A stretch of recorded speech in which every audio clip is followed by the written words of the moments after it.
Ya pemirsa, kalau kita bicara soal uang tunai yang nominalnya sampai 11,8 triliun rupiah yang disita Kejagung tadi, itu adalah sitaan dengan jumlah terbesar sepanjang sejarah penanganan korupsi oleh Kejaksaan Agung. Kira-kira bisa untuk apa saja ya uang dengan jumlah fantastis tersebut?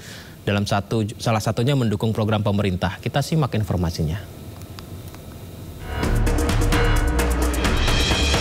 Kejaksaan Agung menyita uang tunai senilai 11,8 triliun rupiah yang diserahkan 5 terdakwa korporasi dalam Wilmar Group terkait kasus korupsi ekspor minyak sawit mentah atau CPO.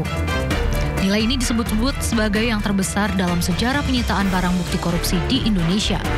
Lantas, yang senilai 11,8 triliun tersebut bisa digunakan apa saja dalam mewujudkan program Presiden Prabowo Subianto? Pertama, program makan bergizi gratis dengan estimasi harga sekitar Rp15.000 per porsi. Uang tersebut bisa memberi makan selama setengah bulan bagi 82,9 juta siswa sesuai target pemerintah per Mei hingga Juni 2025. Kedua, program rumah subsidi sederhana untuk rakyat. Dengan estimasi biaya sekitar Rp100 juta per unit, uang tersebut bisa membangun 118.000 unit rumah. Pemerintah sendiri menargetkan membangun 3 juta rumah untuk rakyat. Ketiga, program sekolah rakyat. Kementerian Pekerjaan Umum menyebut program sekolah rakyat butuh sekitar 10 triliun rupiah untuk 2 tahap pembangunan. Jumlah sekolah yang ditargetkan mencapai 319 unit sekolah. Ini luar biasa, 11,8 triliun rupiah diserahkan 5 terdakwa korporasi dalam Wilmar Group terkait kasus korupsi ekspor CPO. Ya, di konferensi pers yang kita lihat ini tumpukan uang menggunung diperlihatkan Kejaksaan Agung. Uang-uang ini diduga hasil korupsi pemberian fasilitas grade crude palm oil atau CPO dan turunannya. Nominalnya fantastis 11,8 triliun rupiah. Ini duit semua ini pemirsa. Setelah disita penyidik, hasil kerugian negara yang dikembalikan para terdakwa korporasi Wilmar Group dimasukkan ke rekening penampungan Jampitsus.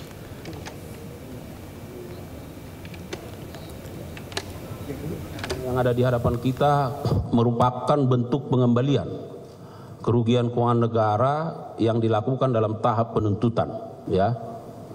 Oleh karenanya, karena perkara ini belum berkekuatan hukum tetap, maka kami melakukan penyitaan terhadap uang yang dikembalikan dimaksud. Dan pada kesempatan ini tentu kami memaknai bahwa ini bentuk kesadaran yang diberikan oleh korporasi dan bentuk kerjasama karena ada kesadaran untuk pengembalian kerugian keuangan negara itu. Dan tentu kami juga mengapresiasi dan menghormati serta menghargai atas apa yang menjadi sikap dari korporasi dimaksud. Dan kita harapkan tentu dengan upaya-upaya pengembalian ini juga akan menjadi contoh bagi korporasi yang lain atau bagi pihak-pihak yang lain yang sedang berperkara, bahwa sebagaimana kami maksudkan, upaya-upaya penegakan hukum yang represif harus sebanding, linear, sejalan dengan upaya-upaya pengembalian kerugian keuangan negara dalam rangka pemulihan keuangan negara. Bahwa dalam perkembangannya, kelima terdakwa korporasi tersebut beberapa saat yang lalu mengembalikan sejumlah uang kerugian negara yang ditimbulkan. Total seluruhnya seperti kerugian yang telah terjadi yaitu 11.880 miliar 351.802.619 rupiah. Uang tersebut sekarang kami simpan di rekening penampungan lain, di RPL Jaksa Agung Muda Tindak Pidana Khusus pada Bank Mandiri. Bahwa selanjutnya terhadap jumlah uang yang telah dikembalikan tersebut, penuntut umum telah melakukan penyitaan berdasarkan penetapan izin penyitaan dari Ketua Pengadilan Negeri Jakarta Pusat nomor 40-pit-sus-datar-TPK-2025 PN Jakarta Pusat. Penyitaan tersebut dilakukan pada tingkat penuntutan dengan mendasarkan ketentuan pasal 39 ayat 1 huruf A junto pasal 38 ayat 1 KUHP untuk kepentingan pemeriksaan di tingkat kasasi.